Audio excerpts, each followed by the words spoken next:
Hey, yo, brothers, I came across this video today, and the topic of conversation is co-parenting. Does it mean that you come from a broken home? Brothers, before we can answer that question, we have to ask ourselves, what is co-parenting? Working together. Are people working together? We have to ask ourselves, just because two people are in the household together, does that mean that they are working together? Does that mean that they are on the same page? Does that mean that they like each other? Does that mean that they agree with each other about things? Does that mean that they have the same goals and the same outlook and the same vision for the future of the family? No, it does not mean that. So just because two people aren't in the household together doesn't mean that they aren't able to quote unquote co-parent effectively. And just because people are in the household does not mean that they are able to co-parent effectively. These are things that we have to understand, first and foremost. Secondly, what does it mean to come from a broken home? What does the word broken mean? The word broken means separated into multiple pieces, multiple parts. That's what it means. Essentially being divided. The so-called black man, the so-called black woman are divided mentally, ideologically. The so-called black man and black woman are taught to compete against one another.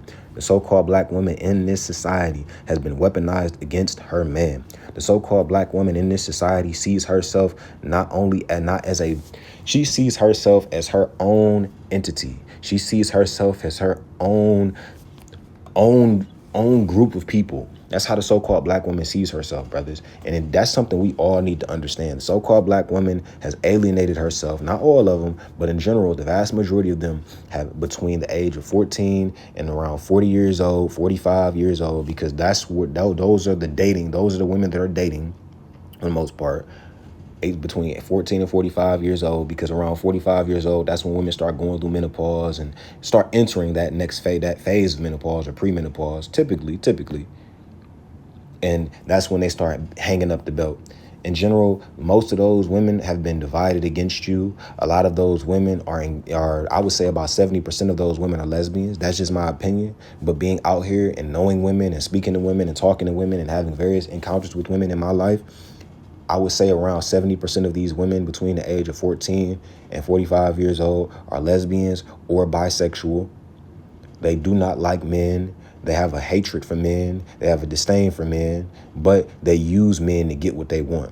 Men want vagina, and they know that, so they're going to utilize a man for that reason.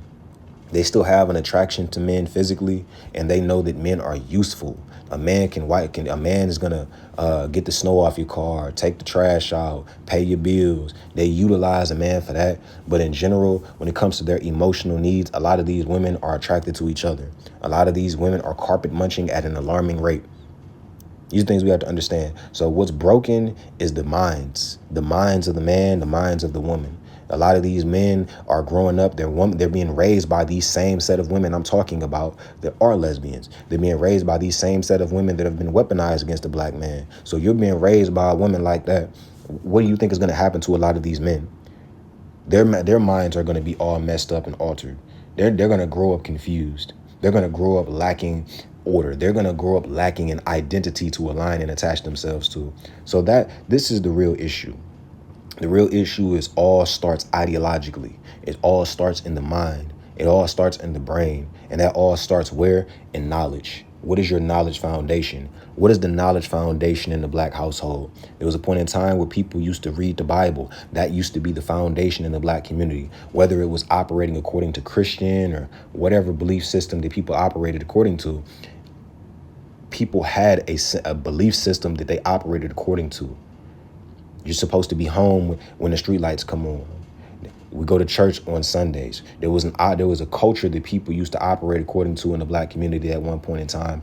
That does not exist anymore. Everybody's doing their own thing. Anyways, brothers, let's go ahead and tap into this. Why do you feel like right now it's a conversation where it's like if people are not just in the house together, it's a broken home? I do think when two people have philosophical differences.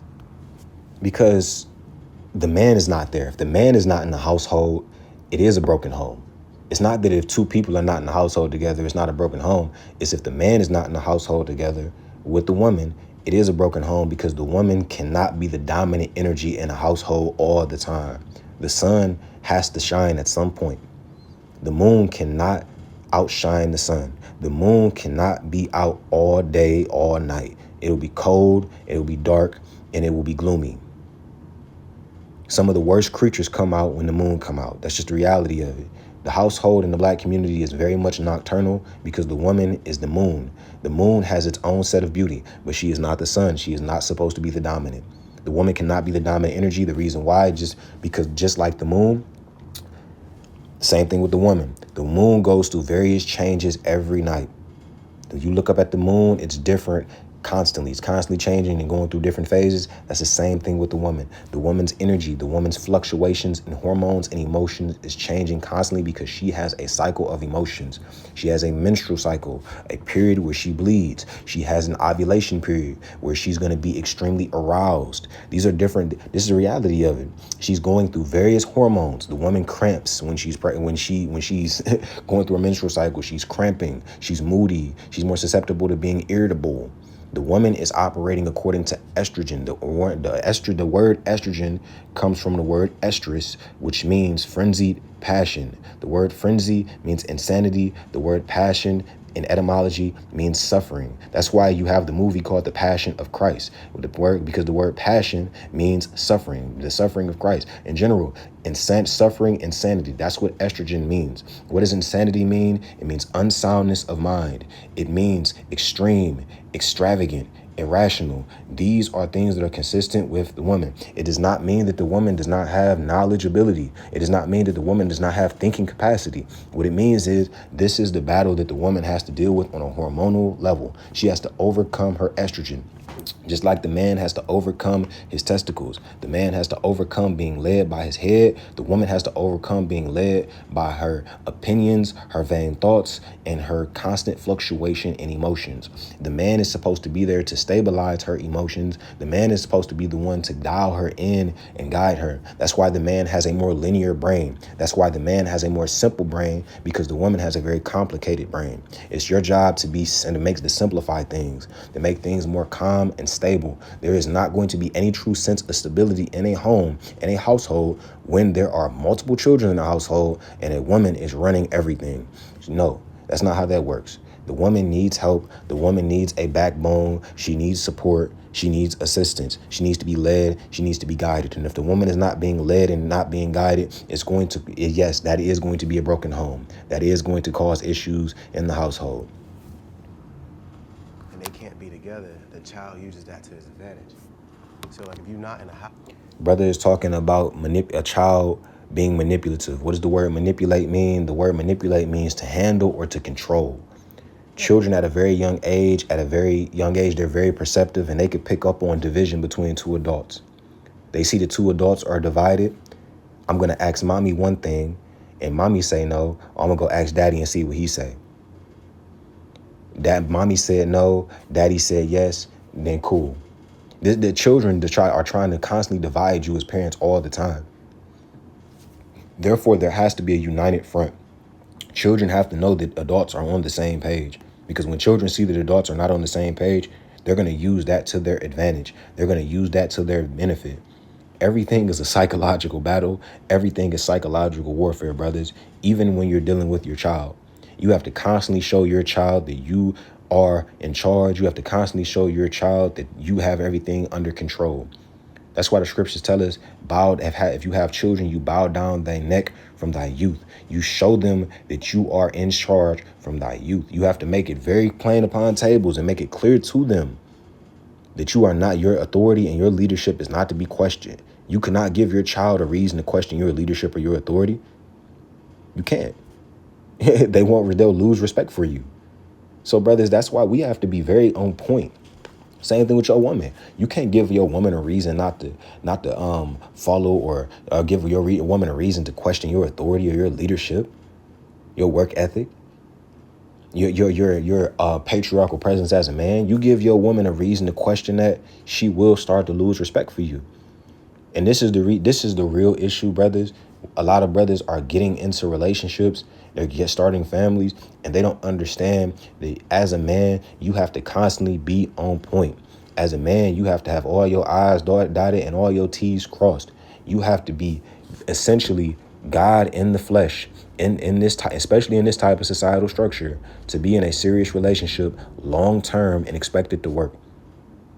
Your woman has to look at you as that dude, that nigga.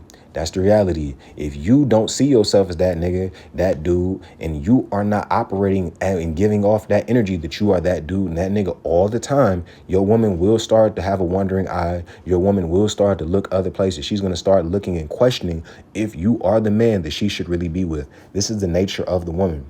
The woman has a wandering eye by nature. The woman is wandering by nature. That is her nature. She's constantly going to question whether or not you are the man that she should be submitting and subjecting herself to. Simple. Household together, and y'all not on the same page, what happens is the child starts to learn how I can manipulate you. It's like, I can tell daddy one thing, I know he's not talking about. Tell her something else, boom, there's a gap. If they not communicating, Yeah, if the they parents not- not yeah. communicating. You know what I'm saying? And that's why welfare. Yeah, brothers. And that's why, once again, you have to teach your woman. Your woman has to see you as a leader. Your woman has to see you as a leader. She has to trust your leadership. And if a woman can't trust your leadership and she doesn't believe in your leadership and doesn't believe in the vision and the direction that you have for your life and household, it's not going to work. And brothers, that starts with you having a vision for yourself. That starts with us having a vision for ourselves. Myself included. We have to have vision. We constantly have to have vision of where our life is going. It doesn't, some people say 3 to 5 year plan, whatever. You need to be having a vision of where your life is going the next week and the week after that, 3 months from now, 6 months from now. You should be trying to figure out that. You need to have a vision. We have to have vision for ourselves. And if we don't have vision, how is our woman going to believe in us? How do we know where we're going if we can't see a future for ourselves? We have to try to see a future for ourselves. We need to be thinking down the line. Was designed a certain way that if you have a man in the house, you can't have it. So they was creating that beef because they just know if the daddy's not in the house, he's in the streets, and the mama's doing one thing, you make her the head of the household, we're destroying the family nucleus. And right there, you're gonna create criminals. That's why we're the biggest criminals in this country. They created that. More so than anything, brothers, what's creating criminals is a lack of direction, a lack of guidance. A lot of brothers don't know what they want to be with in life. The vast majority of so-called black boys, I'm going to say this all the time, from the time that they are 7 to 8 years old, they want to be an NBA player, an NFL player, a rapper. They want to be an entertainer.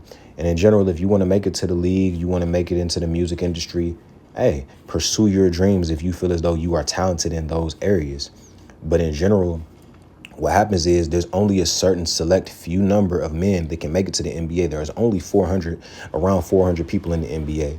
And you're not taking LeBron's spot. You're not taking Kyrie's spot. You're not taking Ja Morant's spot. You're not taking Donovan Mitchell's spot. You're not taking so on and so forth. You're not taking Victor Wembanyama's spot. You're not taking Jokic's spot. You're not taking Bradley Beal's spot. You're not even taking his spot. The vast majority, Kevin Durant's spot, there's at least 100 guys in the NBA. You're not even taking their spot. And there's only 400 spots available. Then you got the other 300 spots. You got guys that are already on contracts. So they're going to play before you play. This is the reality of it. It's a business. You have to be special. The average height of an NBA player is 6'7". If you are not 6'7" or in that ballpark, the odds are you're not going to make it to the NBA. And if you do make it to the NBA and you are 6 foot tall, 6'1", 6'2", are you on the level of a Steph Curry? Are you on the level of a Darius Garland? You have to ask yourself, are you on the level of a LaMelo Ball? Are you going to take Jalen Brunson's spot? Whose spot you going to take? You got to take one of their spot. Are you on that level? And you're not going to be allowed to take their spot because they're getting paid hundreds of millions of dollars. They're an asset. They're going to get as much of that. They're going to get as much of that money out of them as possible. It's the reality of it. NFL, same thing. Now, in the NFL, you got a better chance of making it to the league in the NFL because there's more roster spots available. There's more draft picks and rounds in the NFL draft. So it's more realistic than making it to the NBA. But even that's difficult. Making it to the NFL is difficult. You going into the NFL, it's a gladiator sport. You're probably going to break a bone at some point. You're going to strain your calf at some point. You're going to get hurt at some point because that's the NFL. If you really in-depthly watch an NFL game, guys are bleeding. If you're playing the running back position, you're bleeding throughout the game. It's a gladiator sport. It's not for long. Even after you leave the NFL, what's next? Do you have the intellectual ability and the comprehension and perceptive ability and the communication skills to be able to enter the sports talk space? These are things we have to understand. Rapping. Okay, cool. You want to rap. You sign to a label. Labels control your distribution of music, meaning they control when you can release music and when you cannot release music. That's why you have certain artists that go years without releasing a song because the label won't let them release a song. The label controls all that stuff. Do you understand what you're getting into? So when you understand these things, you start saying, you know what? Okay, I understand. Maybe I might want to choose a different career path. If I want to enter the music world and the music space, maybe I need to learn how to play an instrument. Learning how to play an instrument, that's a skill. That would be a better skill than you trying to learn how to rap or learning how to sing. That's up and down. A lot of women in the Black community, they already know what they want to do by the time they're 15, 16 years old. By the time they get out of high school, they already know if they want to do hair, makeup, lashes, nails, pedicures. They already know this stuff. Esthetician. They already know they want to go to school and be a nurse. They already have an idea of what they want to do. They have realistic, attainable goals for themselves. The so-called Black boy does not have realistic, attainable goals and aspirations for himself. And this is the reason why the so-called Black boy becomes a Black man, a Black teenager and a Black man, and he falls into the lifestyle of a street nigga, a criminal, because he has no vision for himself. He has no realistic goals set for himself that he can actually attain. He's 23, 24 years old, or at 23, 24 years old, and he didn't accomplish any of his goals in life. He didn't have good grades in school. He had average grades in school. Now what? Now he turns to a street character. He turns to the street lifestyle because he needs fast money. Working a 9-to-5 just doesn't do it for him. And I can't blame brothers nowadays because working a 9-to-5 is not where it's at no more. It's not. Working 40 hours a week is just enough to get by. You have to work 60 hours a week. You have to work 60 hours a week nowadays if you really want to make good money. And there's people out here working 10, 15 hours a week, stealing, robbing, killing, engaging in gang activity, and they paying their bills for the whole week in about 15 hours. Now, brothers, you got to raise your daughters with a certain mindset where you got to teach them not to be a whore, because there's a lot of strippers out here, booty dancers. They can go to the club on Friday, Saturday night, make $1,000, have their bills paid for the week. They doing hair throughout the week, nails throughout the week, lashes throughout the week. The woman got it good in this society. In general, brothers, vision. You don't have that. You can't create kids with stable foundations, so they're gonna destroy the community. The community is poison, and you're just gonna perpetuate that over and over and over and over. And we all looking at each other like, what is the problem? It's like, yes, brothers, the community is poison. And that's the number one thing that we have to talk about is culture, the identity, the sense of oneness. What type of environment is your child going to be brought into?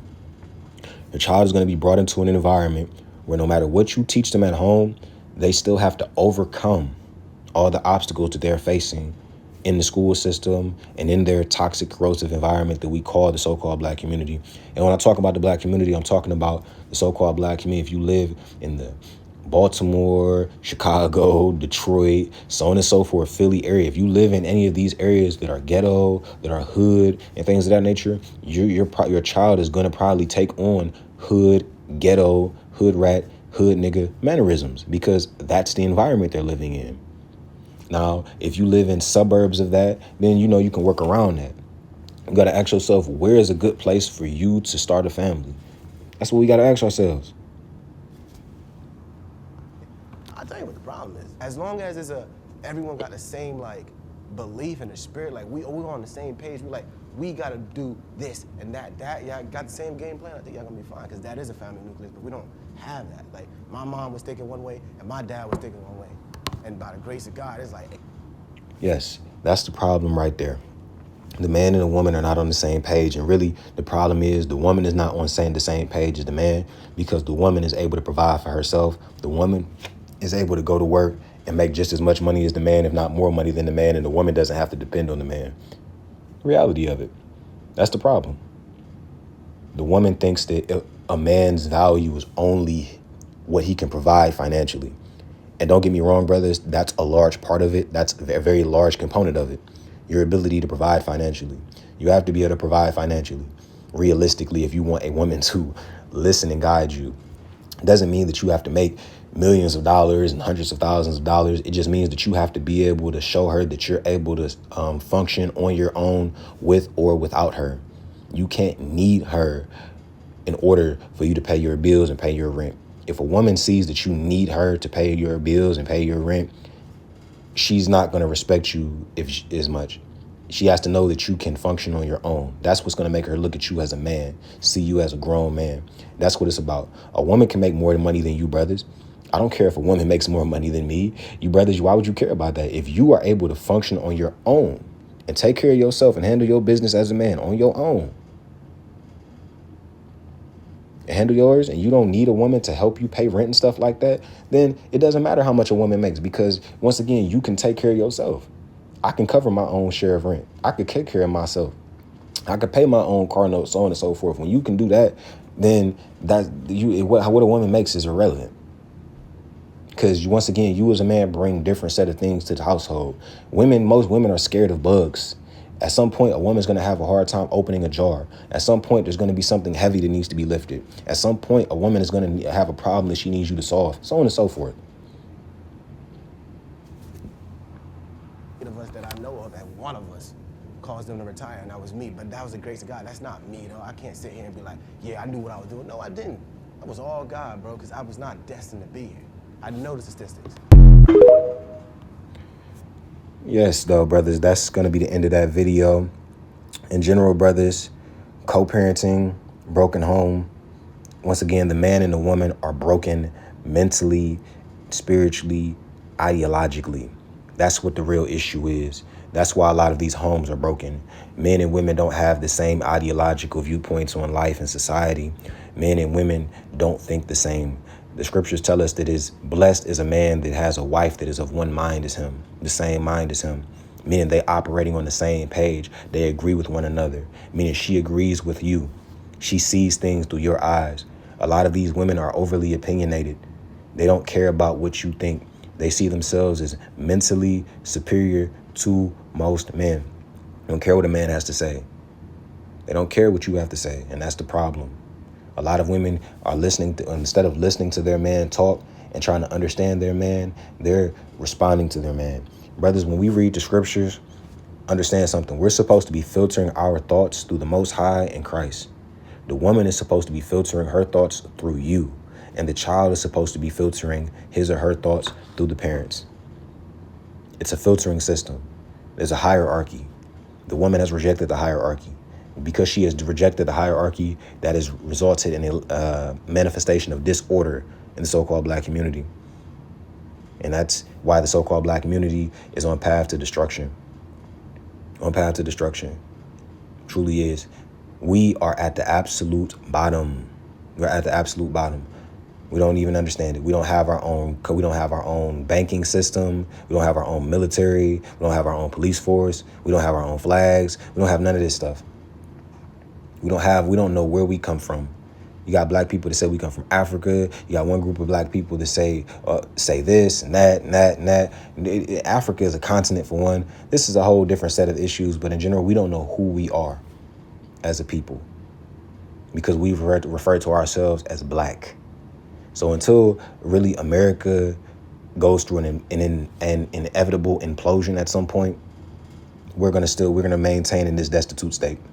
Anyways, brothers, I'm gonna go ahead and sign out of this.